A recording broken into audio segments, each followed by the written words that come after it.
Hey everybody. So something that I've wanted to comment on has been the Daily Wire's launch of a new children's programming streaming service um, that is called Bentkey. And the idea behind Bentkey is they want it to be an apolitical streaming service that just provides great content for children to enjoy, content that parents can feel comfortable leaving their kids in front of, and that sort of thing. And I was actually very interested in this. For a number of reasons. A lot of the interest on surrounding Bentkey has been related to the fact that they are launching their own film adaptation of Snow White called Snow White and the Evil Queen, starring Brett Cooper, that will ostensibly be more faithful to the original fairy tale and that sort of thing. And they've Ben Shapiro and Jeremy Boring have kind of acknowledged that the Snow White thing is meant to be a low-key troll of the much ballyhooed Disney remake of Snow White and that sort of thing. But I'm actually very interested in this service, the streaming service that they're doing. And here's the thing, I've done a lot of bashing of the Daily Wire and their views, but the thing is, the reason I have this very back and forth relationship with the Daily Wire is every so often they'll hit on something, or one of their correspondents or something will hit on a point that's so good and so right and so necessary that I'll be like, yes, thank God somebody finally is saying that, somebody's finally talking about this, somebody's finally taking the initiative on it, even if I disagree with them like 90% of the time. So it's this very interesting thing, this very interesting codependent relationship I have. Well, it's not codependent, they aren't dependent on me, but it's this interesting quasi-toxic relationship I have with the Daily Wire.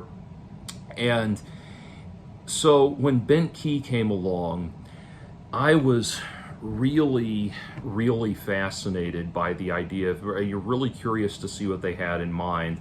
And I remember when their children's programming was initially announced, Colin Jost on Saturday Night Live joked that one of the shows would be called Clifford the Big Straight Dog, which that actually is funny.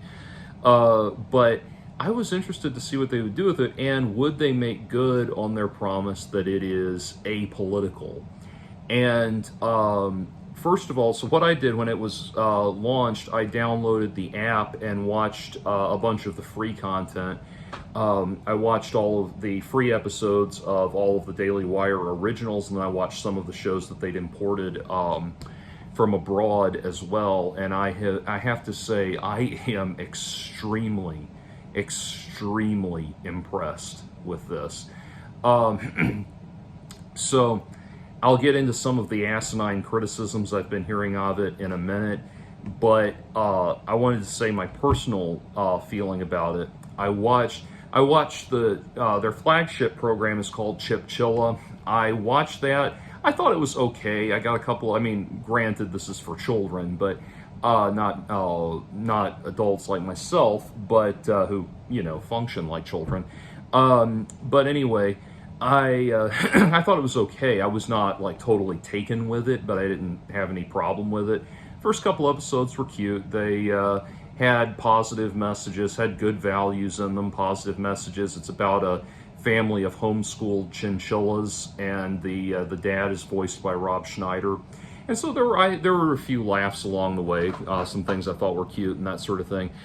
So it was fine. It was a little, I think, obviously I acknowledge that this is intended for kids, because I think it was just, the energy of it was just a little zanier than what I felt like putting up with. It's obviously meant to track at the level of energetic 7-year-olds, that kind of thing, and that's fine.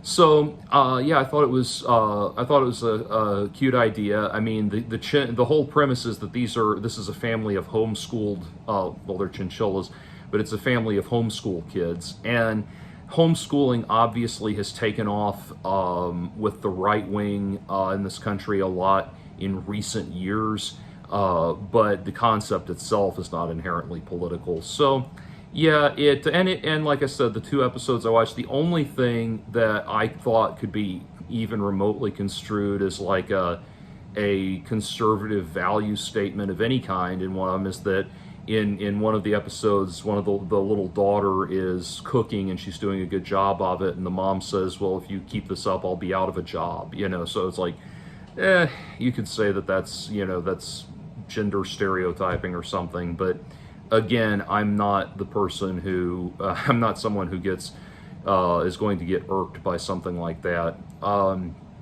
So anyway, it seemed fine. The other big show that they've been leading off with was called "It's a Wonderful Day" with Mabel McClay, and this is obviously their take on the what was established by Mr. Rogers, and then the format that was established by Mr. Rogers and carried forward by all the shows I grew up with, Mr. Wizard and Today's Special and Fred Panner's Place and all of that stuff. And so this one I was just really, really blown away with. First of all, the look of it is beautiful, the layout's gorgeous, the music is great, and then I loved the it's just the standard thing of the kids are breaking the fourth wall, or I should say the presenter is breaking the fourth wall, talking to the kids as if they're in her home, and she's just giving them fun, fascinating little lessons about different things. And the episode I watched, they cop the thing from Mr. Rogers where the train takes you into the imagination land and everything. I don't remember the exact expression for it, but the other world, and they have a different method of getting you there, but they have that concept where you cut away to another world. And I thought about it, like, if I wanted to dig real deep for any left-wing, right-wing political messaging in this episode, the closest thing that I could think of was in that segment where they cut away to the animated imagination world. It was about a character that has to paint a sign that's going to hang in the town square, and she doesn't know what she wants to paint, so she goes around to everybody in the town and they all give her different ideas, and then she realizes the best thing she could do is use her own imagination and come up with her own idea for something and put it up there. And I was thinking, there's a way, it's not that that's necessarily a conservative idea, but you could look at it in a conservative light in the kind of the Howard Rourke mentality of like, although Ayn Rand denied being a conservative or denounced conservatism, but you could look at it in like a Howard Rourke perspective of like your own creativity, your own genius, your own all of that, and ignoring what everybody else wants you to do, or declining everybody else's advice and thinking for yourself.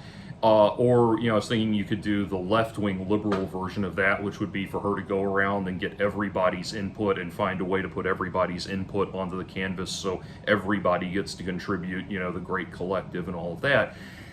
But as I say that, I also want to acknowledge that that is a totally ridiculous level of analysis to put into what is obviously just a show aimed at like the 5 to 7 year old demographic.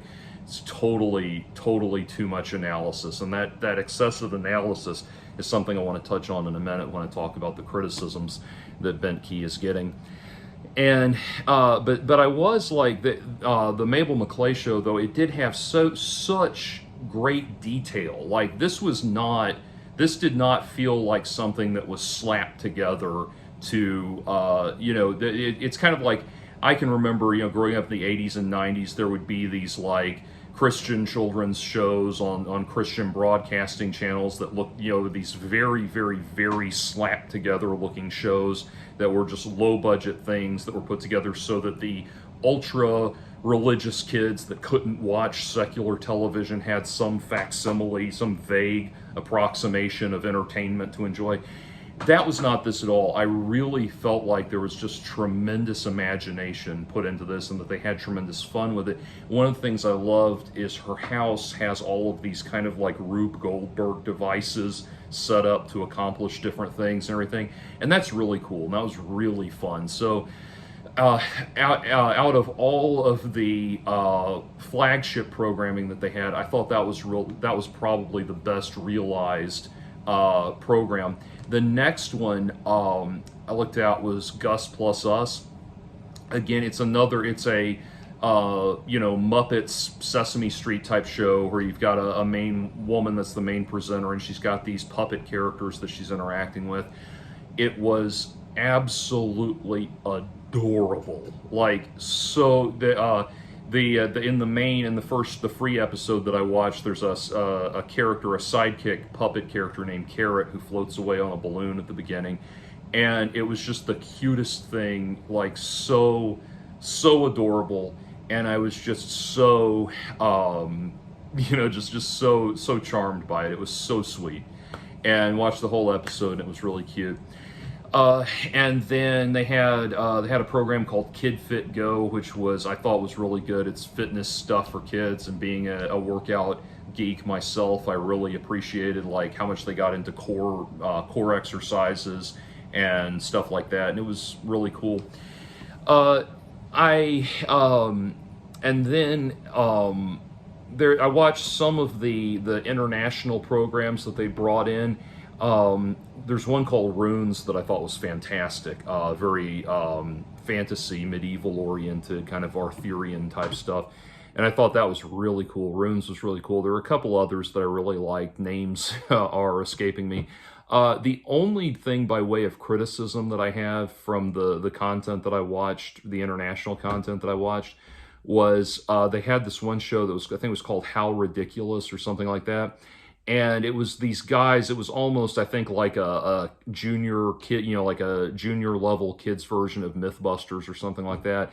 And the episode I watched had these guys like trying to see how hard they could hit a pane of bulletproof glass before it shattered.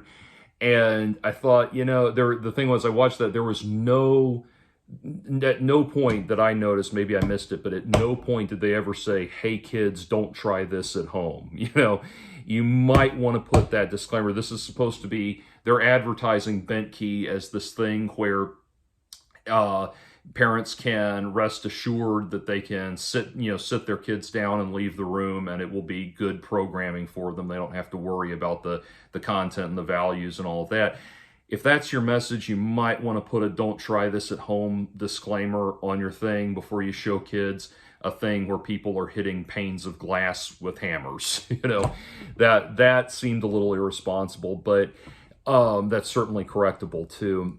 So that was really my only complaint of the content of what I watched.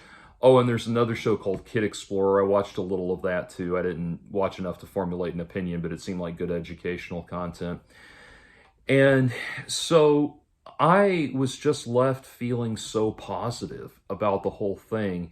And, as I've articulated in the past, my political position is essentially that of a disaffected liberal. I'm somebody who, my heart beats left, as they say, but or my heart beats on the left, as they say, but I can't. What's going on in the now has just gotten so ridiculous. In the last 10 or so years has gotten so ridiculous that I don't have a connection to it anymore. Plus, I no longer agree with left-wing economic policy. So I find myself in kind of a weird position. And I say that because there's still this part of me that looks at, any content generated by conservatives like that and has this underlying feeling that they're being disingenuous, that they're lying to me, they're bullshitting me or something like that. But as I listened to Jeremy Boring talk to Jordan Peterson, and, say what you like about the man, Jordan Peterson knows how to get the truth out of people, and he is a psychiatrist. He knows how to get the truth out of people. He knows how to get them to really say what's on their mind and what their real intentions are. And I absolutely loved the way that um, Jeremy Boring articulated his vision for Bentkey, and his whole thing of talking about, he said children deserve a childhood. It's like, thank you. You have no idea how much I agree with that. I cannot begin to tell you how sick I am of, like, one of my favorite places in all of Georgia is the Barnes and Noble in Buckhead, but I walk in there and you walk into the children's book section wanting to be carried off into a dream world of magic and imagination, and you're surrounded by these books like Woke Baby and Feminist Baby and all of that, these books that are supposed to train kids to be activists and things like that. And it's like, no, kids deserve a childhood. I agree with that. It's okay. It's okay for kids to reach high school, junior high and high school, before they start formulating political opinions about the world. My God. And so I really did like that, and I really do like the commitment to apolitical content. It made me, what I saw in there honestly reminded me of the stuff I used to love on Nickelodeon back in the day, and it really took me back to that. If the price tag was not so high, on Bentkey, you have to do $100 a year. And yes, I know as I'm making this video, Daily Wire's running a thing right now. I still don't have the money to commit to another streaming service. But if they had a monthly thing, I might sign up for a month of Bentkey and go through all the content just, for my own enjoyment. It was just so wonderful to just really feel like I was drifting off into realms of imagination and all of that. Now, Bentkey's been active, I think, for about a month or so now, maybe a little more, and I watched all of that content back when the app first launched, and I've been waiting to do this commentary on it, just waiting to get around to it, really. But something very specific prompted me to do it today, which it's now tomorrow, technically. My sleep schedule is wonky. But anyway, something very specific prompted me to do it today, namely that when I woke up Thanksgiving Day, I woke up and I checked Facebook, and I saw an article from Yahoo News talking about how the Charlie Brown Thanksgiving special has reached its 50-year anniversary. And what do you think they were talking about in regards to the Charlie Brown 50-year anniversary? What do you think they were talking about? Were they talking about how the early Charlie Brown Peanut specials, TV specials, the CBS holiday specials, and all of that were seminal, groundbreaking work that that balanced deep, important meditations about the nature of the human character with simple, lighthearted, family-friendly fun? That they had the incredible, groundbreaking jazz soundtracks of Vince Guaraldi. Were they talking about how the Schultz and Lee Mendelson and Bill Melendez were able to accomplish extraordinary feats of animated skill using a minimal shoestring budget time and again? Were they talking about any of this? No. To celebrate the 50-year anniversary of the Charlie Brown Thanksgiving special, they wanted to focus on one thing, namely how the show is racially problematic, because at the Thanksgiving dinner scene, Franklin, the strip's black character, is shown sitting on one side of the table by himself.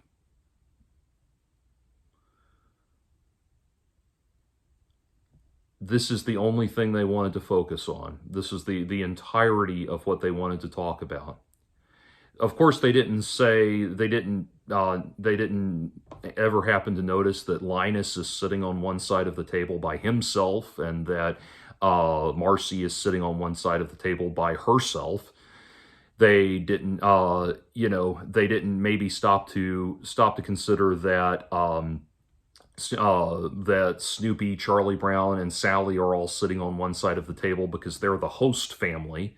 They didn't stop to think that maybe Peppermint Patty is sitting on that side too because she has to turn around and berate Charlie Brown to his face so that he gets up and storms out. They didn't stop to think about any of those other logistics. It's just that Franklin was sitting on one side of the table by himself. Well, I want to tell you something. I grew up with the Charlie Brown Thanksgiving special.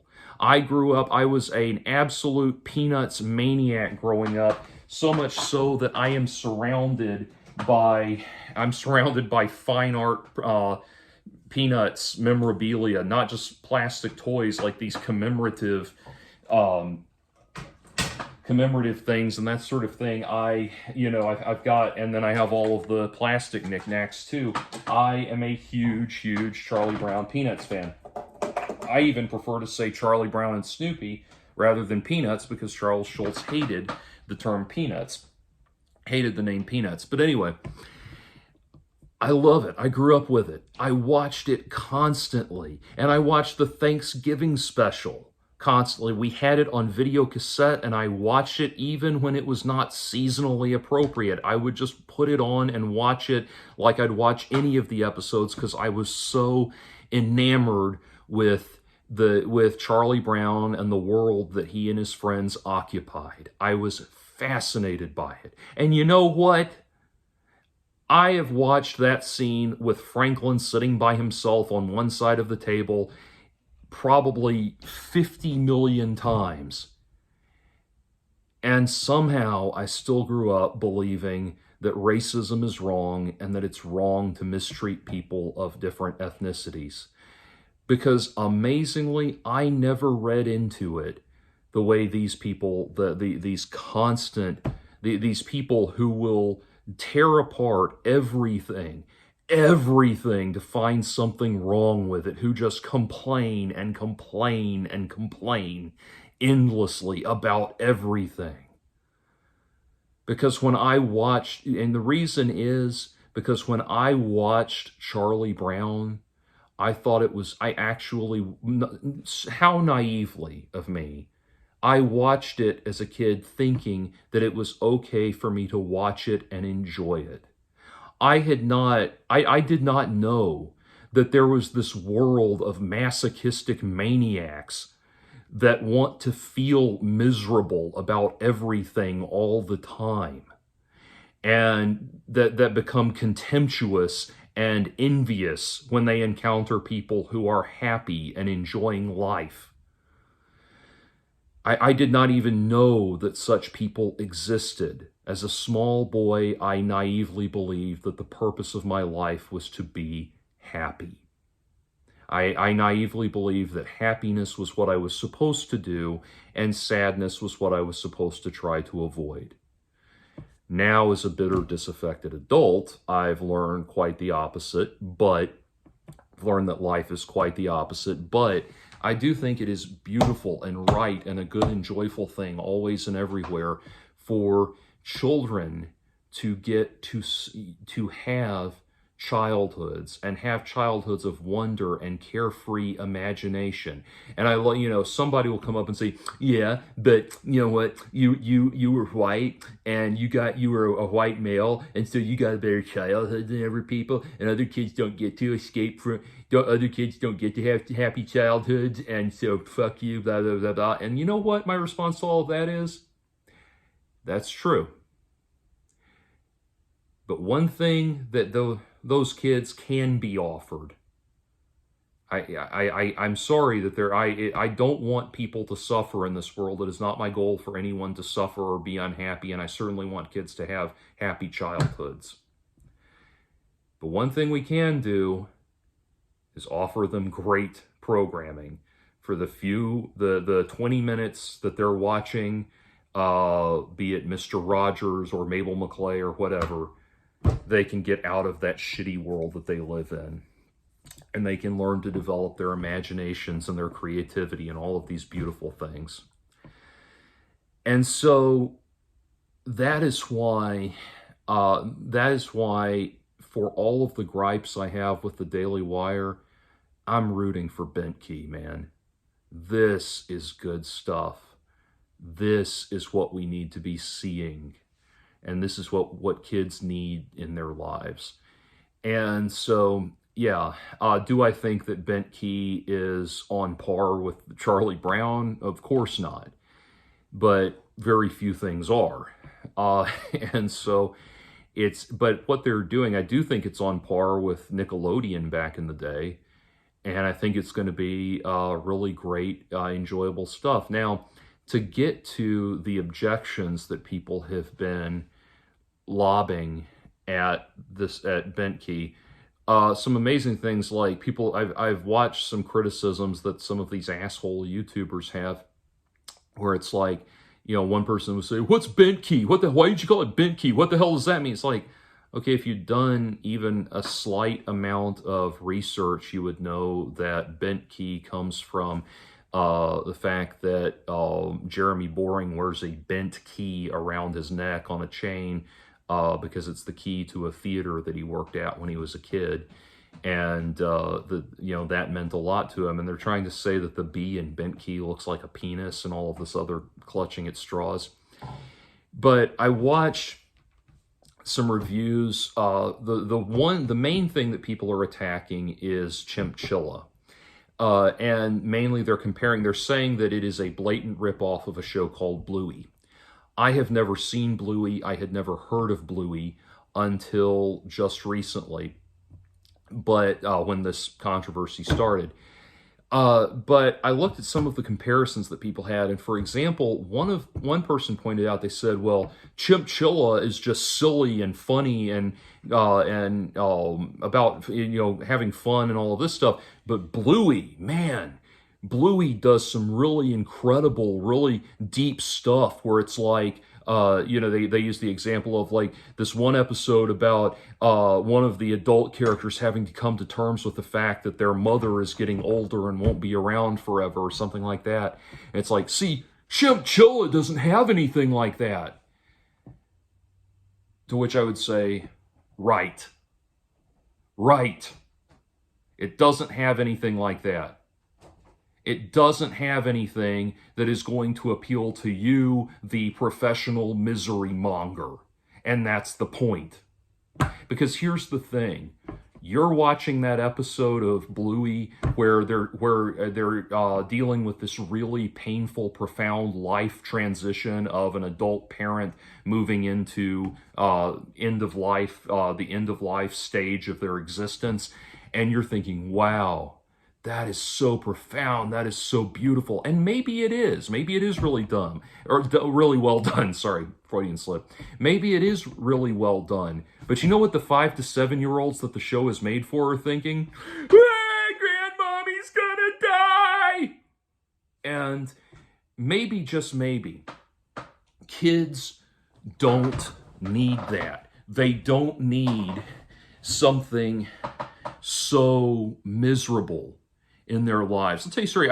I've told people a lot of interesting stories about my growing up experience on this channel. I should go into greater detail about this at some point. But I remember when I was going to Roswell North Elementary here in Georgia, we had this, there was this lady who was the guidance counselor. Her name was Miss Evans Wilson. And she would come in once a week. She'd stop by and visit the kids, and she was supposed to be teaching you things about like self-esteem and feeling good about yourself and stuff like that. And instead, she would lay into us with these heartfelt stories, these heartfelt stories about things like people's pets dying and stuff like that. And, by the end of the session, you'd always have 1 or 2 kids crying or tearing up or something like that, and you felt like shit by the time she was done. The people who think, oh, I need to make some kind of great impact on these kids' lives by inundating them with misery and suffering. I need to do the animated version of Angela's Ashes. Surely every child wants to go to sleep reading A Child Called It. these people, she was one of those people, and you're one of those people. The people who, you know,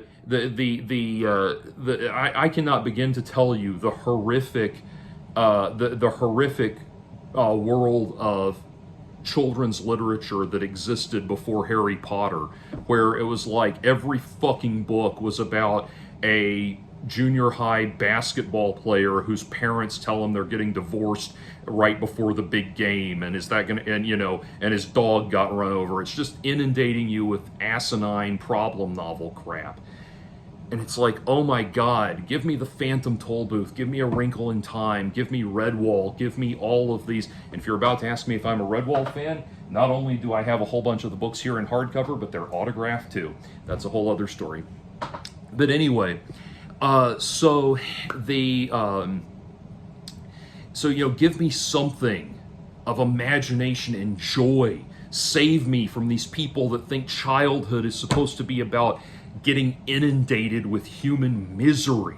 So that's one response to that.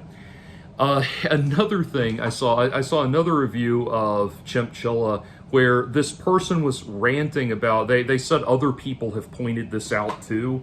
Apparently this is another example of the show being horribly right-wing and conservative, but people have been pointing out that between the father chinchilla and the mother chinchilla, the father chinchilla gets way more dialogue than the mother chinchilla does. The father chinchilla does most of the talking, most of the dialogue, and the mother is more of a background character.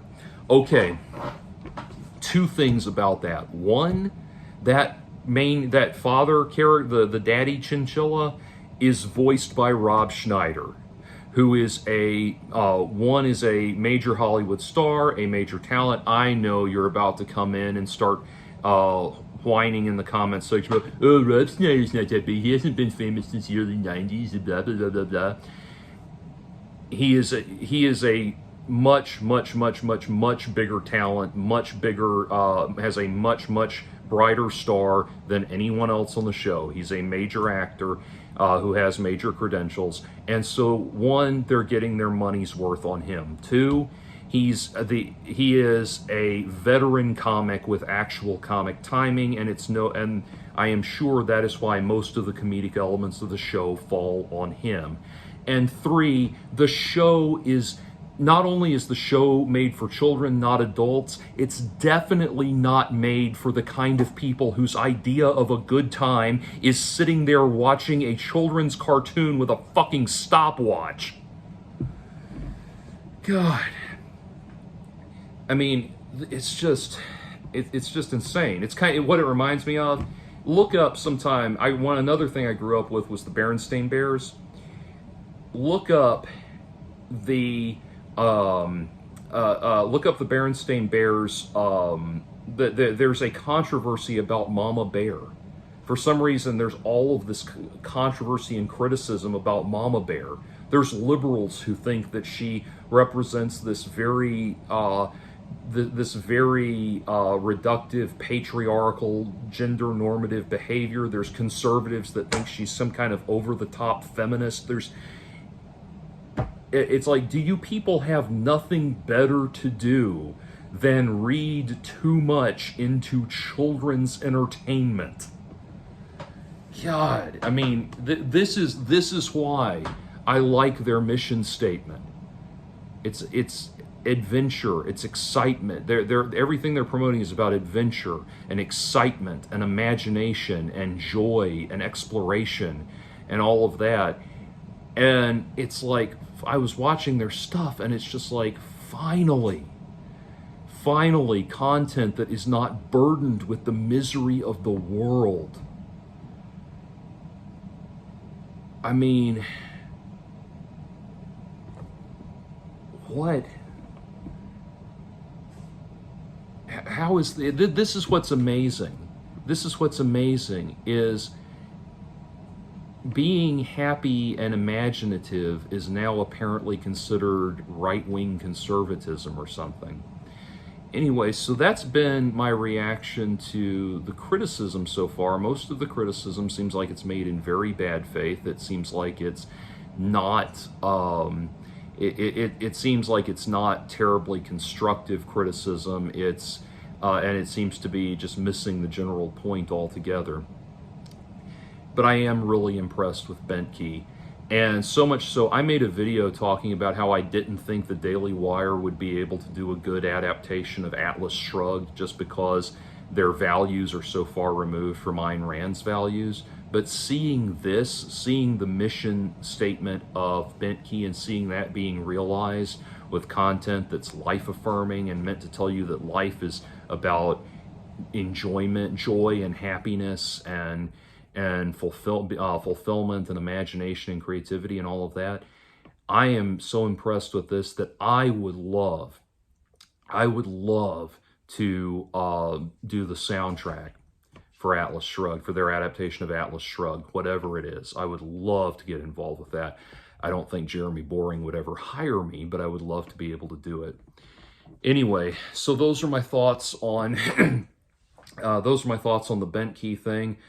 I'm very, very impressed with it. I'm interested to see what they do with the Pendragon cycle. I'm interested to see what they do with Snow White. And yeah, I mean, there is just a lot of opportunity and a lot of possibility here. To the people who have asked me about, will I comment on the current spat between Ben Shapiro and Candace Owens? Yes, I will get into that. But anyway, the Bentkey thing so far has been a grand slam home run in my mind. And I'm yet to see any criticism of it that's not, Bentkey, that's not Chimchilla's ripping off Bluey, or it's all fascist right-wing propaganda, but they can't point to anything that actually is. So anyway, peace.